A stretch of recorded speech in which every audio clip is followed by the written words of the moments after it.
All right. So welcome back. So now we're in this series. This one is going to be Judges 1, 2, 3. Again, my apologies if it's not completely as lined up as it should be. I did do this some time ago. And this is why you should do things quickly. Because now trying to remember things that you said last time, actually ends up being really, really challenging. All right, so here we go. So, I think one of the insights that I made when reading is the whole fact that in, I think the insights that I made was that it's 11. So, if you, I can't remember where exactly it is, but the whole idea that, a little leaven leavens the whole lump. If you think about bread making, I don't know if any of you make bread, that all you need is just a little bit of yeast, and that yeast now activates all of the flour and causes it to rise and to do all of that. And I think it was just fascinating because basically the tribes were told at this time, now they've moved into the promised land. Again, hopefully you've read these chapters in advance so you kind of know where I'm going. They've been charged to move into the land. They have a whole bunch of battles that they need to take to have with all of the existing tribes that are in there. And they were supposed to remove all those people from the land. Like, that's what they were asked to do. And so when I was reading, and I want to believe this is in 1 now, Judges 1. So the tribe of Judah almost got all of the people that were in there. Benjamin did not. Joseph did. The tribe of Joseph was able to get all the people. Let me just also say that by this time, I believe Joshua had apportioned different land to the different tribes. So he said, oh, okay, I'm just going to give an example. Texas is going to be for Judah. Let's see. Maryland is going to be for Benjamin. California is going to be for Joseph. Ephraim is going to be, I don't know, North Carolina. So you follow what I'm trying to say. So he apportioned specific locations that the tribe was supposed to go to. Now, in these locations, people existed. People existed that the Most High had asked these tribes to basically go to battle with him, basically kill them all. Okay? So again, so I already said Judah almost got all the people out. Benjamin did not get all the people out. Joseph did get all the people out. Manasseh, no. Ephraim, no. Asher, no. Naphtali, no. Dan, I think I said reverse. So when I wrote reverse, I think maybe when they went to battle, I think did they end up losing territory, if I remember correctly? Anyways, I just thought that was interesting because he was very clear. And by he, I mean the Most High was very clear in his instructions. And yet they were unable to follow up on it. And because they were unable to follow up on it, they faced many consequences. So I wrote, later on we see the Most High using these groups to be tests unto Israel. And I think it later on says that hey, you guys failed to get them out, so now I'm going to use these people to basically, in my own words, to kind of be a thorn in your side because you failed to get them out, and you were supposed to get them out, but you did not.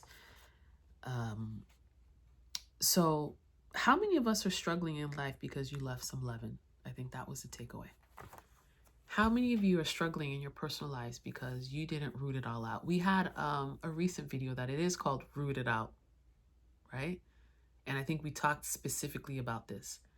You were given the instructions and you decided that, I do this a lot because I cook a lot. And I'm like, I don't really need to do this. I'm going to add something else into it. And depending on how talented you are as a cook or a baker or whatever, sometimes it works and sometimes it's disastrous. And I think in this situation, it's disastrous. When it comes to the things of the Most High, this is the time. Okay, actually, let me bring it back to me. The only time, like when I'm cooking like savory foods or like chicken or something, I think I'm more comfortable not following instructions. But the one time I'm actually very keen on following instructions, or more keen than not, is when I'm baking goods like cookies, cakes. Those I've found have to be quite specific. Like, you can't just say, okay, the recipe calls for baking soda, I'm just going to put baking powder in there. you got to be really careful and really know what you're doing. So in this same vein, I think that when it comes to the instructions that the Most High has given you, you actually really do have to follow what he said. There are no substitutions. I think I've said this in another video. I've done like sometimes either Instacart, Walmart, sometimes these grocery options. And now I'm very keen because it happened to me once where I didn't check the no substitution things. And when they brought me my groceries, they gave me some weird stuff because they were out of stock of what I initially wanted. So the substitutions that they made were horrible. I was like, why would you give me this? This is not anywhere close to what I wanted. So this is why if I ever do those things, I'm very keen to say no substitutions allowed. And I think, again, I'm only using that to say these are situations where you do not want substitutions.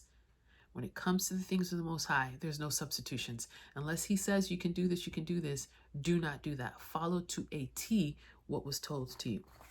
So again, failure to follow the recipe in this situation is the Most High's recipe. He told you to get rid of the people. They didn't get rid of the people.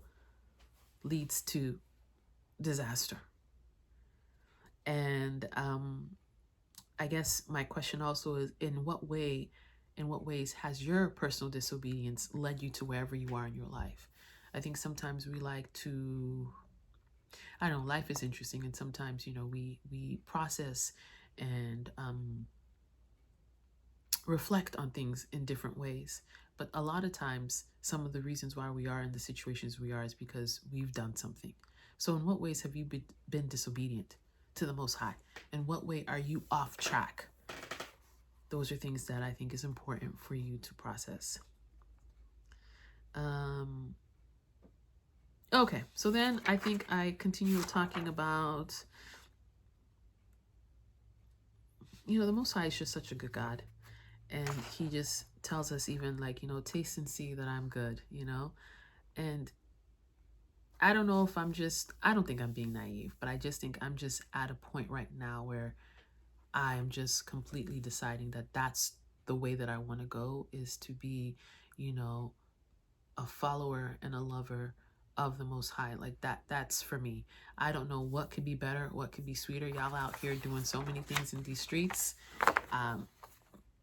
I'm just, that's where I'm going. And I wonder, because I feel like a lot of times, especially when we're hearing some of these stories that these people on the internet share, when they're giving their testimonies, the enemy will come out and will try and sell you a very sweet deal, but you never win when it comes to him. He's playing you, he's playing everybody in there, but he's selling you something that makes it sound sweet, and you guys are just often willing to be deceived by it, which is just really unfortunate. I'd rather not. I don't want nothing to do with him. Let me just stay over here on this side. So I continue and recognize that, okay, so the Most High now raises up judges to basically help Israel rid themselves of the leaven. And it's so funny. I think I read up into like close towards the end, like maybe chapter 14 of Judges, before when I think something came out, and I may bring it up later on in this series, where it made me think, what are judges? Why are judges here? Like, what are we? And it just dawned on me. And it this is why it's good sometimes when the Holy Spirit gives you an inclination for you to follow that, because now I get it. So basically, the children of Israel are out here just doing whatever they want to do. But the Most High, again, as merciful as he is, still provides them with the out. The out is the judges. Again, this is what the series we're talking about, a walk through Judges. He provides these judges, or raises up these judges, because now that he's raised up the judge, it almost gives Israel an out.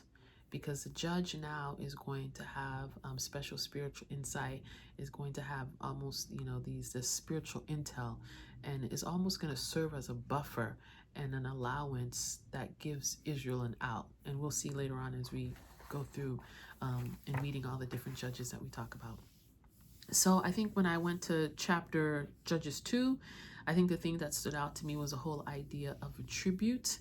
One of these tribes was paying or was receiving a tribute from one of these smaller things. I guess when they went to conquer one of these groups, they weren't able to remove them. And then I guess the group came and said, hey, can we just stay here and then we'll offer you a tribute.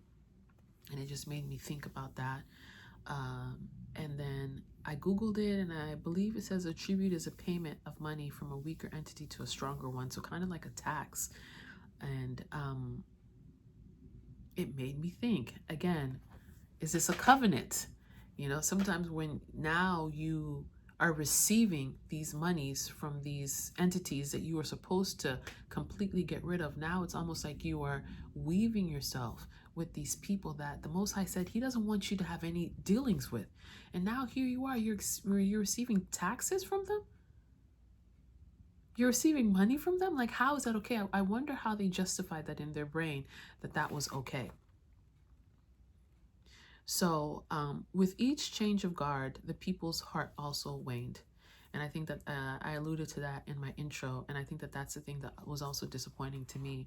It's as if, so when Joshua died, the people sinned. When you had Gideon died, the people sinned. When you had all the time that you had all of these major judges die, then the people started to sin, and then now there had to be someone else to be raised up. It's almost like we were just so challenged to follow wholeheartedly. And I just want to encourage you that, you know, your faith is your own. It cannot be dependent on others. Like, your faith is your own. It shouldn't matter if your mama's not here anymore and she used to take you to church, or, you know, any type of situation. Your faith is your own, and it's important for you to stay faithful, because that's what the Most High is requiring of us. He's requiring our obedience. It's a must. And it just doesn't make sense how collectively the whole of Israel was just out here in these streets acting wild. Like, it makes no sense. Y'all, you just saw the earth open up. You just saw all of the feats that the Most High has done, and you still are out here in these streets acting crazy. What is it going to take for you to finally say, you know what, I'm done with all this wickedness that I'm involved in, and I'm just going to settle down and just focus on the Most High? What is it going to take? What else does he have to do? Why can't you just focus? Why can't you just be faithful? You out here in these streets, just running, just looking all the way, just looking at, why can't you just be faithful and keep yourself at home? Like, what are the challenges? And I think that's where we are right now. So anyways, comment below now that we're in it, and let me know any insights that you may have come up that are different or not, or what have you, based on Judges 1, 2, 3, because I think that's where we are right now. I hope I'm following in an order, because already I'm seeing that I'm missing 4 or 5. I'm missing 4 and 5. I have no idea what 4 and 5 is, so I'm just gonna have to wing it and open up my Bible. But anywho, let's speak next time, talking about the next ones. Bye.